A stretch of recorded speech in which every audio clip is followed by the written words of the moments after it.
Money, money, money must be funny in the rich man's world. Money, money. Greetings from Castle Goring, from Mickey, Aurora, and from me. Don't my girls look absolutely wonderful? And they smell even better. They went and they had a little trim at the beauty parlour. And they are so, in fact, Mickey looks so young that I have to struggle to differentiate between her and Aurora. Just goes to show a good hairstyle is a very important thing with a girl. But without further ado, I am going to plunge in with what Sparky Great Music says. But before doing so, you will notice I am all in black, however, covered in bling. I'm in mourning, one tear left eye. I'm in mourning for Harry. Poor H. He lost his case. I'm so distraught on H's behalf. And I'm even more distraught on the behalf of the nation because he's threatening to appeal and it's going to cost us more money. However, I will plunge in with what Sparky Great Music says. Dear Lady C, greetings. Can you please comment on the latest headline? Prince Harry loses bid for personal police protection in UK at London High Court. Will Harry simply appeal this, or will this ruling be upheld? Thank you for all your wonderful videos. Well, he's threatening to appeal it. He is so contentious and disputatious and vexatious that I would imagine he's going to appeal it.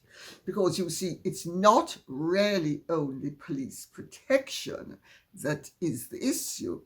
It is his status as a prince entitled to protection, no matter how he sets out to make himself a target. And also, because he's not entitled to it, he feels he is entitled to it. He's going to appeal. I would be very surprised if the Court of Appeal is going to reverse the decision of Sir Peter Lane, who is a retired High Court judge who heard the matter. And I have read some and glanced through the rest of his 50-something page judgment. And he was quite particular about the fact that all issues were covered, all considerations were entered into, the issue was examined from absolutely every point of view, and Harry is not entitled to what he thinks he is entitled to. And Aurora agrees, but Aurora, you're going to need to okay, we'll ignore Aurora, okay. Well, he argued such matters as his mother's death. His mother would have survived had she had on a seatbelt. It had absolutely nothing to do with protection because she was protected privately. Harry is protected privately abroad. Diana was abroad when she died. She had voluntarily given up her state protection, to put it in its broader context. Harry decided that the executive decision of RAVEC which is the Executive Committee for the Protection of Royalty and Public Figures, that he should be given the same degree of protection whether when he is in the country. And Sir Peter found that, in fact, any departure from ordinary policy was justified, and the decision was not irrational the way Harry was making it out to be, nor was it marred by procedural unfairness, as Harry and his people were claiming, and that he added that Harry's lawyers had taken an inappropriate formalist interpretation of the RAVEC process. Now, at the moment, Sir Clive, who is the King's private secretary, sits on the committee. It's a very eminent committee. And Harry seems to think that because he was born a prince, he was entitled to that level of security all his life. Well, his aunt, who was born a princess, the Princess Royal, his uncle, Edward, who was born a prince, they don't have it. Why should Harry have it, especially when he's abroad? The judge said there was no substance that the Home Office failed to act clearly. He said it was highly relevant that on the 11th of January 2020, Sir Edward Young, who, if you recall, is one of the middle-aged white men that, amidst scabies described in those terms, and one of the three hate figures that Harry disparaged in his, according to the American state's lawyers, lies posing as a memoir in Spare. Sir Edward, who was at the time the Queen's private secretary, the late Queen, actually provided Harry with a draft options paper that outlined the level of protection that, and I'm now quoting, is a decision for the Home Secretary delegated to the chair of RAVEC. The paper explained very clearly how the process worked and the various factors involved, and was relayed to Harry via his private secretary, Fiona McIlwain. He said, the judge said there's no substance in the contention that the defendant failed to act in a procedurally fair manner. In particular, there was no reason to assume that the claimant's private secretary was unaware of the issues arising as a result of the claimant's claim. On the contrary, the evidence shows that she was entirely conversant with them following the meeting on the 27th of January 2020, if not before. She would have been well aware of RAVEC and its chair, who was at that meeting. If there had been the need for any questions to be asked about RAVEC, Miss McIlwain would be expected to have asked them.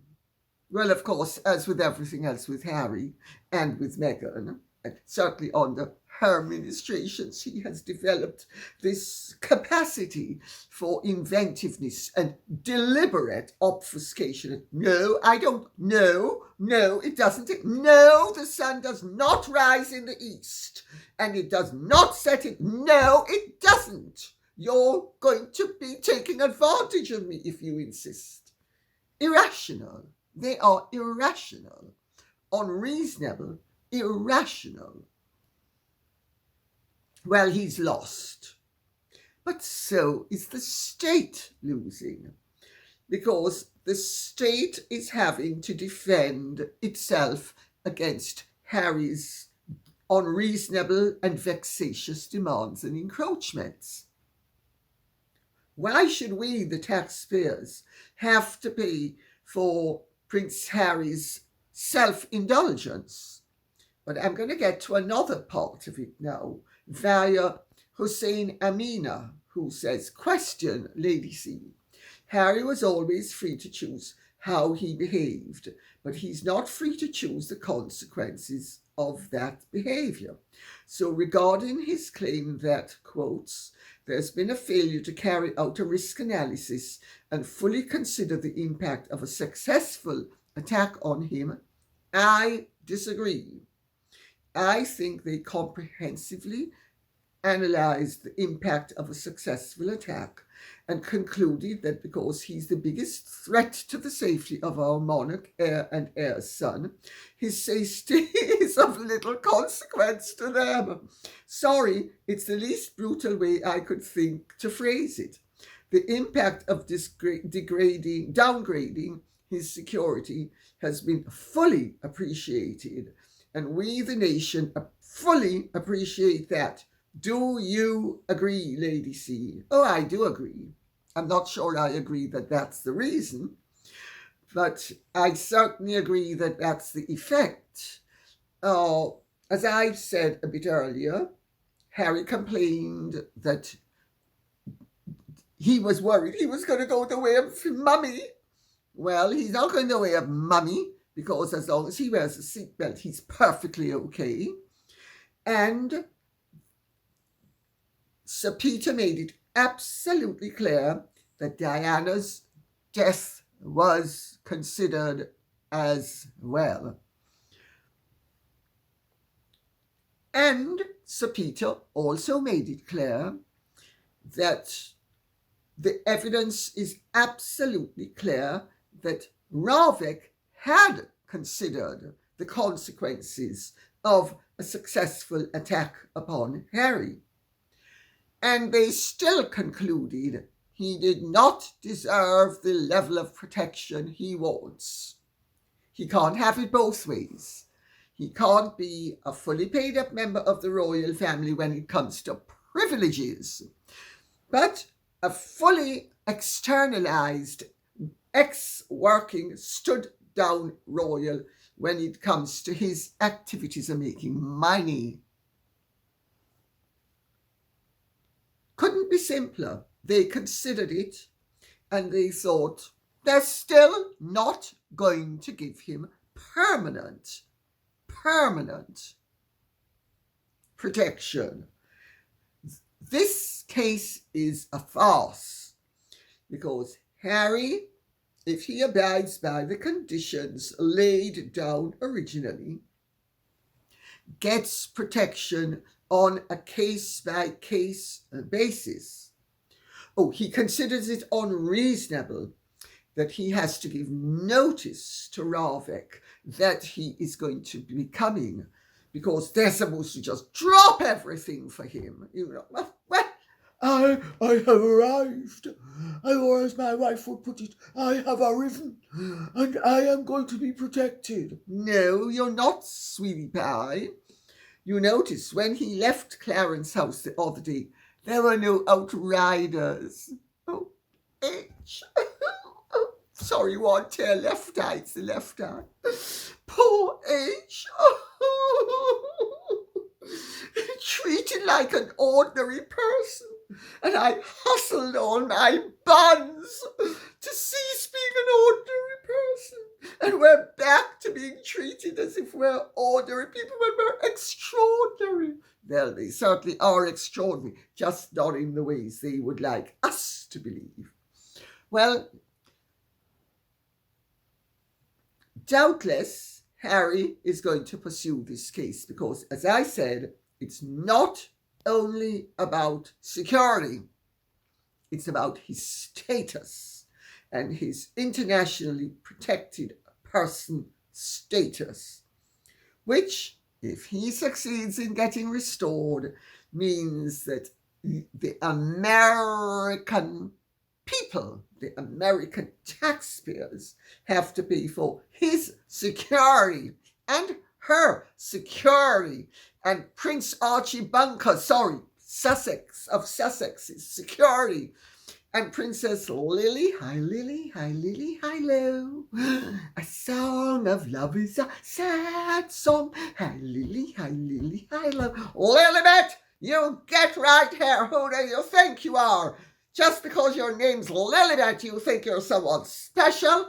Nobody called Lilibet is special with me. I'm special because I'm Norma Desmond Max too.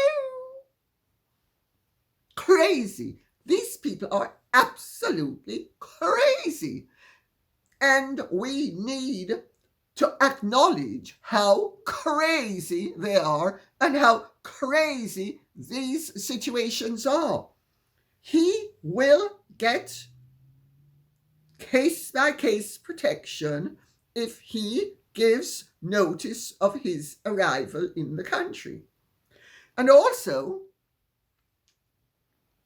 as this very interesting lady called Hussein Amina has said, or I would imagine it's a lady, I would imagine it's Amina Hussein, but if it's a gentleman, I'm sorry.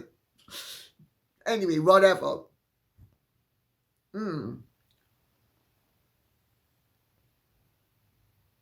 His presence, his existence is not of such importance to the British state or the British people that we are going to end up funding his security ad infinitum, nor are we going to be so dishonorable as to pass it on to the citizens of the United States of America. So I think that should make my sentiments where this is concerned absolutely clear. I mean, you couldn't make up any of this. The study in irresponsibility, the study in arrogance, the study in impertinence, the study in vexatiousness, the study in entitlement is truly offensive. Russia's a Riddle says, Dear Lady C, do you have any inside scoop on why Prince William pulled out of the reading he was supposed to do at his godfather King Constantine's funeral? His office has stated it has nothing to do with the Princess of Wales. I also understand that others have pulled out at the last minute. Is that political or something far less sinister? Thank you in advance for any light you can shed on this matter. Much love to the girls and you. Insofar as I'm aware, there was a full complement of royals from many of the European royal houses, as well as from our royal family. I used to see King Constantine occasionally. In fact, I have a wonderful photograph I took of him and Diana. It would have been in the 80s at the King Constantine Cup polo. Oh, I am afraid I don't know where it is. So otherwise I'd have dug it out and shown it, but I have no idea where it is at the moment. It's buried in archives. He was a very charming man. Queen Anne-Marie is a very charming woman.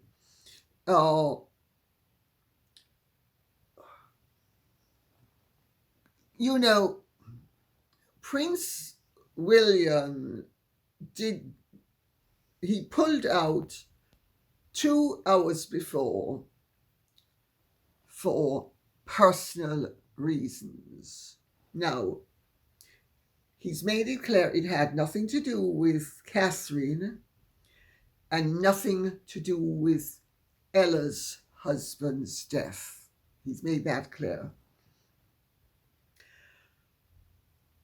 I want to preserve his modesty and his dignity and his privacy by pointing out to the public generally that people can get bugs, let's put it that way, that it would render them incapable of functioning in a public environment for any length of time. Not only would they have to worry about handing on the bug to other people, I'm just throwing this out as a possibility, let's put it that way, but he would also not be able to function. On the other hand, if he then says that he's ill, it's going to create the possibility of panic. It's going to create too much anxiety. Yes, the whole situation is a storm in a teacup, in my opinion, because in a few days, in fact, tomorrow, I know something that I can't speak about because I am honor bound to not speak about. But tomorrow he is supposed to be somewhere doing something. And hopefully that will alleviate all concerns. So there was nothing political about it. King Constantine was the king of the Hellenes until he was deposed. He was the head of the Greek royal family, of which Prince Philip was a member. Prince Philip was the heir in line immediately after King Constantine's father, Prince Paul, who then became King Paul. So, had Constantine not been born, and had Philip not renounced his rights of succession to the Greek throne, he would have become king when Paul died. The families have always been very friendly, and there's a lot of intermarriage between the British royal family, the Greek royal family, and generally the European royal families. And I'm going to tell you one or two of the connections. For instance, Crown Prince Alexander of Serbia was there. His mother, Queen Alexandra of Yugoslavia, was born Princess Alexandra of Greece. She was the daughter of the replacement king when Prince Philip's uncle was deposed. And he is the one who died of the monkey bite in, I think, 1922, if I remember correctly. He was married to Aspasia Manos, and the Greek government, until they deposed him, refused to allow her to be made queen or princess. But when the monarchy was restored, she was made Princess Aspasia of Greece. And their daughter, Princess Alexandra of Greece, was Crown Prince Alexander's mother.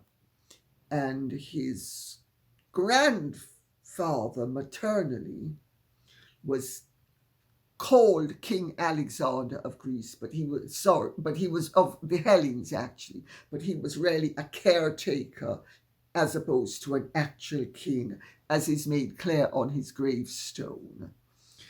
There were loads of other. There was Kirill of Bulgaria. Because the Greek royal family is also a collateral branch of the Danish royal family. And there was Princess Benedicta, who's the elder sister of Queen Anne-Marie, because Queen Anne-Marie of the Hellenes was born Princess Anne-Marie of Denmark. So Benedicta was there with her son, daughter-in-law, daughter, and son-in-law. Her son, Prince Gustav zu Wittgenstein-Bellburg, was there with his wife Karina, and they have recently had a child by surrogacy. They were there representing the Danish royal family. There was Kirill of Bulgaria, the King Simeon of Bulgaria's son. He was there, the one who was married to the fabulous Spanish model.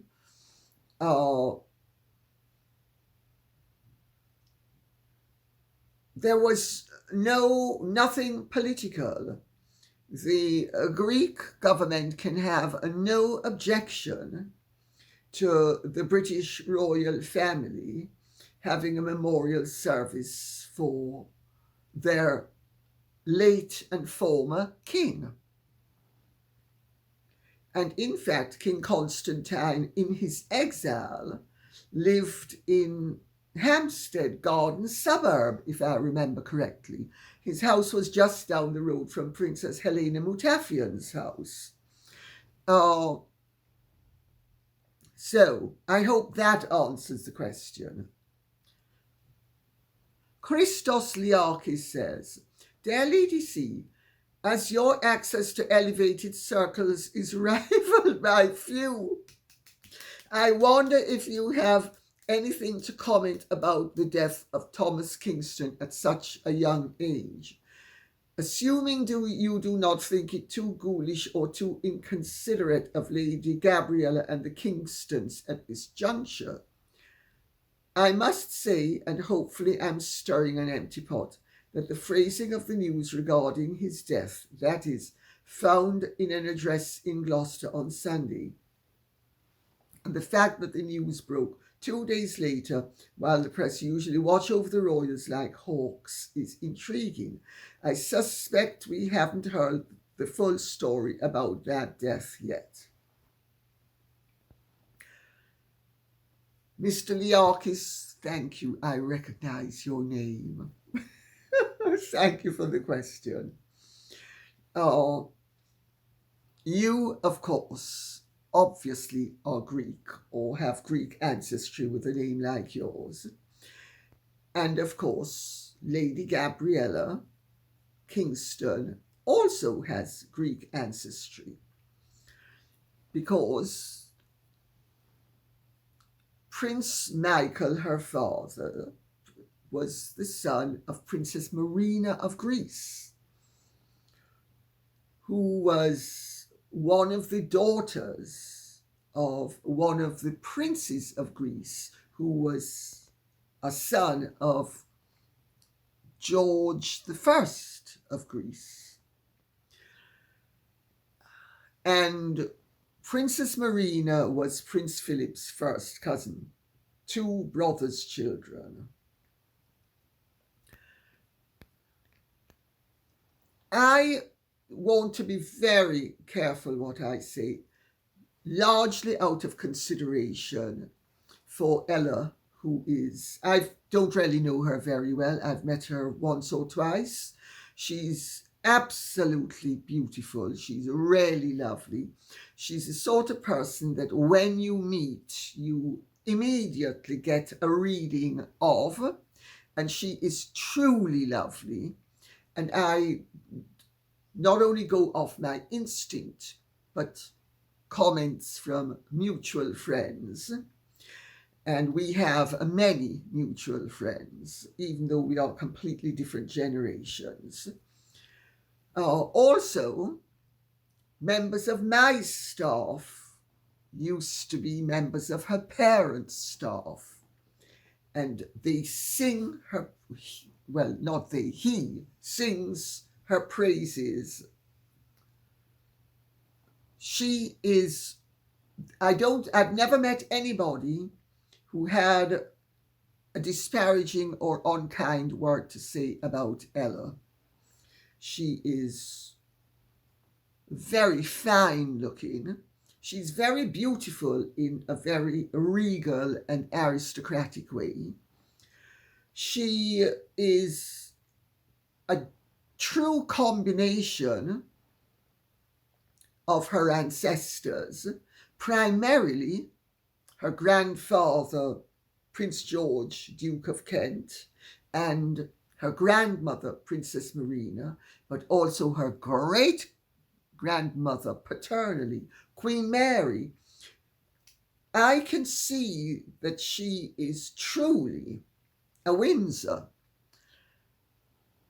Yes, she has some of the exoticism of the Greek royal family, which Princess Marina certainly possessed in reams, as did her two sisters, and as do the other sisters' children. For instance, Princess Elizabeth of Yugoslavia, who was one of the most beautiful women you could ever have seen in the whole of your life. Ella is beautiful in a very refined way, but she's not only physically beautiful and not only has a beautiful face and a beautiful figure, but she has a beautiful manner. And my understanding of people who know her well is that it is very evocative of a truly lovely personality and a truly lovely person. Having said all of that, I'm not really going to address what is truly a tragedy. Tom Kingston was a very nice young man. He died age 45. He was good looking. He was charming. He was tremendously energetic. He had a really up energy. He had a wonderful track record. He was a war negotiator for hostages during the Iraq War. He was courageous, decent, evidently a devout Anglican. His father is on the synod, and his mother, I don't know his parents at all, but they evidently are a really lovely couple. And all I can say is my heart goes out to all of them. And I think at this juncture, it is a genuine tragedy. He has died very young. He has died very suddenly. And I know from my own personal experience what happens when you lose young loved ones very suddenly. And I do not wish to in any way, shape or form trespass on the genuine grief of both families, because both families have been and will continue to be affected by this. And I will just make the point that Prince and Princess Michael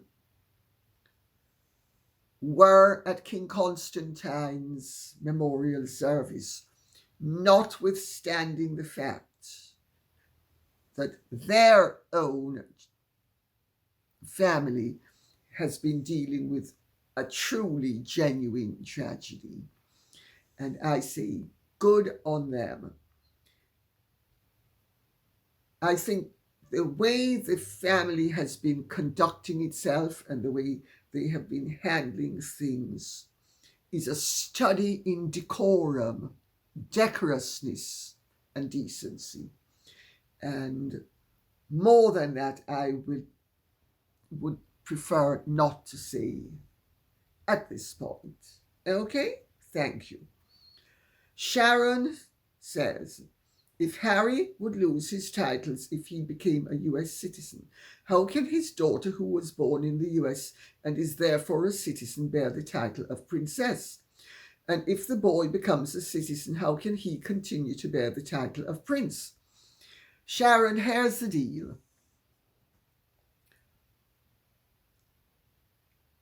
Archie, if he's registered as a US citizen by virtue of his mother's right as a citizen of the United States, he doesn't have to become a naturalized citizen.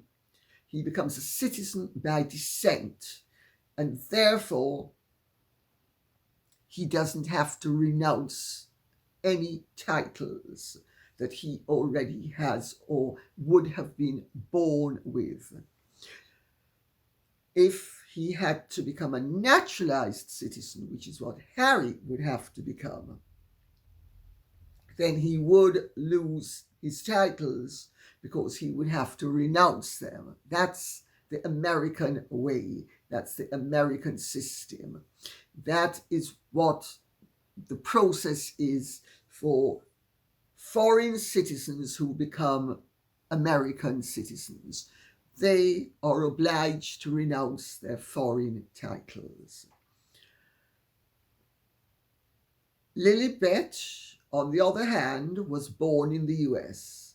She is also entitled, through descent, through her father, to be a British citizen. She is therefore able to be correctly, as long as her status is regular, to be styled in a particular way. I hope that answers the question as clearly as it is possible to answer it from all dimensions. Let's put it that way. You know, the American state does not prevent American citizens from calling themselves whatever they want. Queen Latifah, Prince, the musician, Duke Ellington. You can call yourself anything in the United States of America if you wish.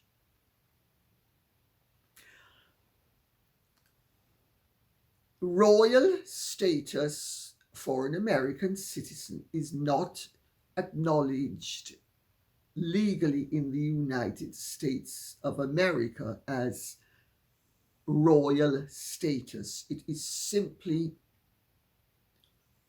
a moniker. It is a name. It is Duke Ellington, Prince Archie of Sussex. They're all just names. The person with the difficulty is Harry, because if he becomes a US citizen, he has to renounce his titles. That means both he and Meghan become Mr. and Mrs. Henry Windsor. Maggie says, I was told the Hulu story on them was from GMA interviews with the gruesome twosome and has blue balls and mega ho aren't making a dime. I'll watch it to see what the fuss is.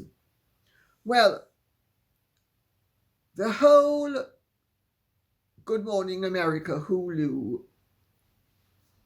broadcast is typical of Harry and Meghan and their lack of boundaries, their inability to actually discern where their true interests and the interests of their commercial partners will lie. I mean, for instance, how did it behoove Netflix to sign a contract with Harry and Meghan, then have Oprah trump them? It's messy, it's unclean, it's really poor business practice.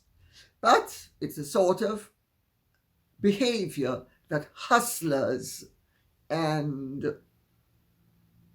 greedy, entitled, opportunistic, exploitative ignoramuses who fancy themselves already hotshot commercial wizards will resort to.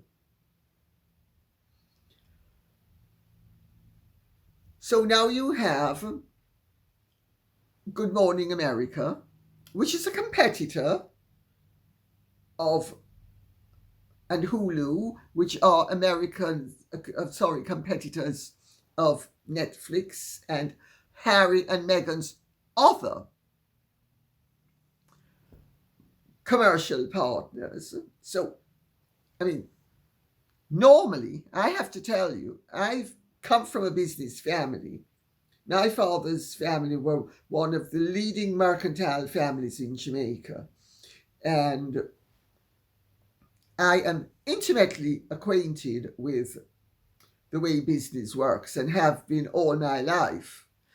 And one of the cornerstones of good business practice is don't betray your partner's interests by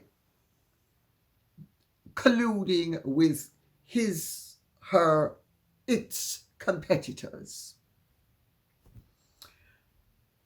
Well, it is possible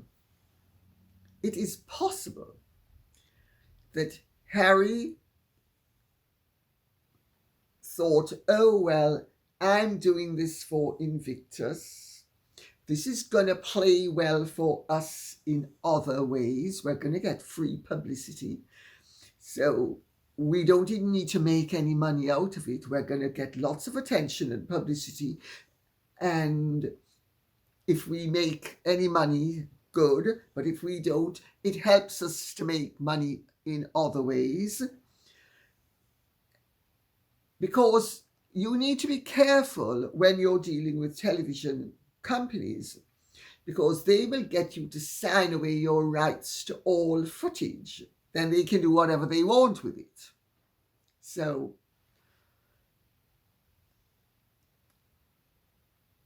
the whole thing is typical of the messiness and the conflicts that seem to be endemic in Harry and Meghan's behavior.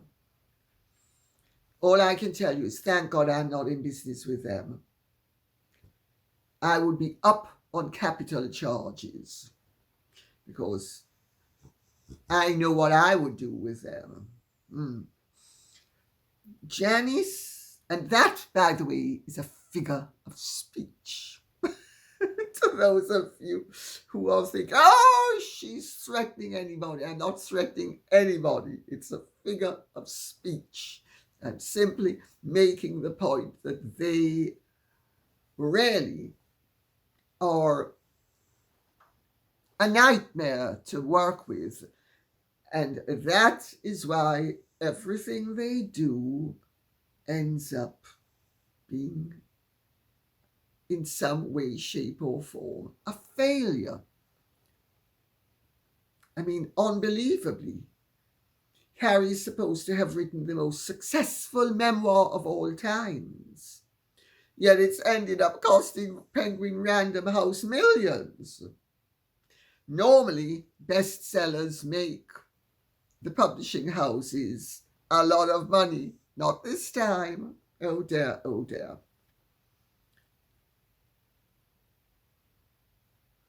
Janice Elston says, Lady C, what do you think about Nostradamus' predictions? Well, that's a very interesting question. First of all, it's too all-encompassing for me to answer it with any accuracy. Evidently, Nostradamus has made predictions that have turned out to be accurate, and he has made predictions that turned out to be inaccurate. I actually do think that Einstein's theory of relativity does actually go some way to explaining the possibility of why, and the possibility exists that we can obtain a sight of the future in this dimension. In that, in this dimension, we are trapped within time. But after we have ceased to be a part of this dimension, timelessness is what counts. So I know from my own personal experience that I have had presentiments that I call flashes, and there have been few and far between, but they have definitely existed.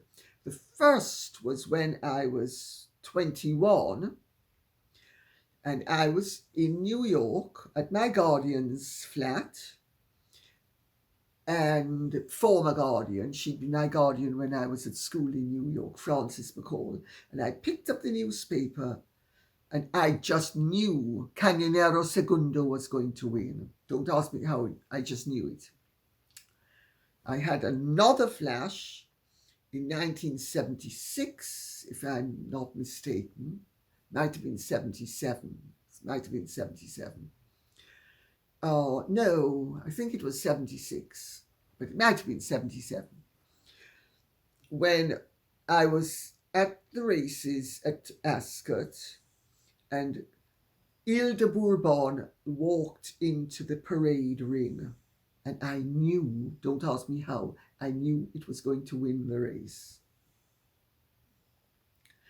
I also, when I was coming to look at Castle Goring, I put down the Sunday Times magazine. It had been on the cover of the magazine. And I got a flash that said, you are going to get that place. Well, the problem with flashes is they might not work, but all those three things did work. Nostradamus's predictions, some of them are very vague, and sometimes things can fit, and sometimes they don't fit. I actually take basically the Catholic view on things. If you lead the life you're supposed to be leading, and you are focusing on what you're supposed to be doing, you don't need to concern yourself with the future. The future will take care of itself. Your role in life is supposed to be to live your life to the best of your abilities. And if you have done that, the outcome will always have a positive benefit, even if it is sometimes difficult.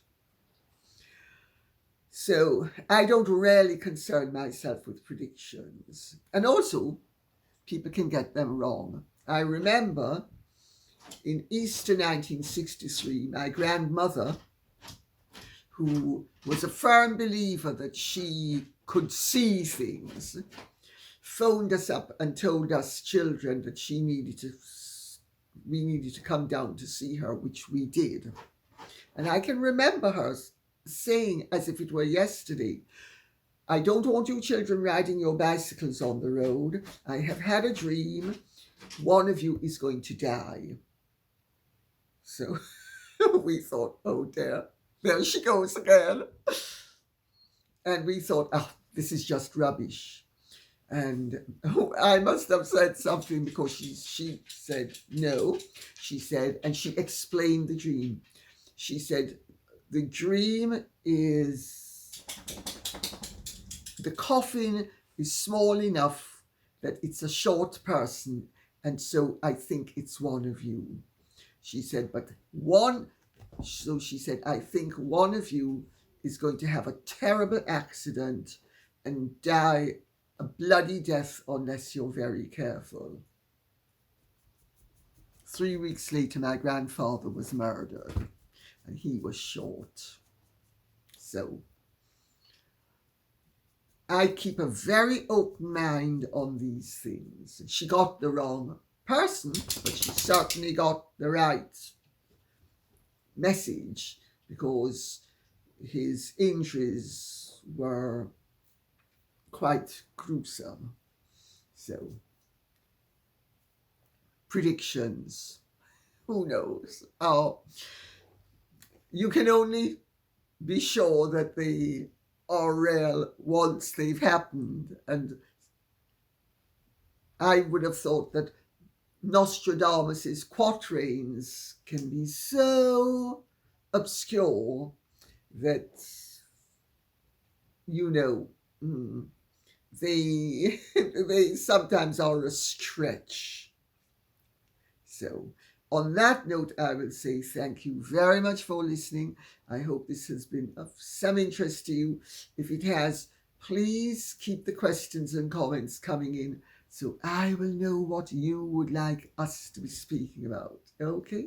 Thank you so much. Godspeed.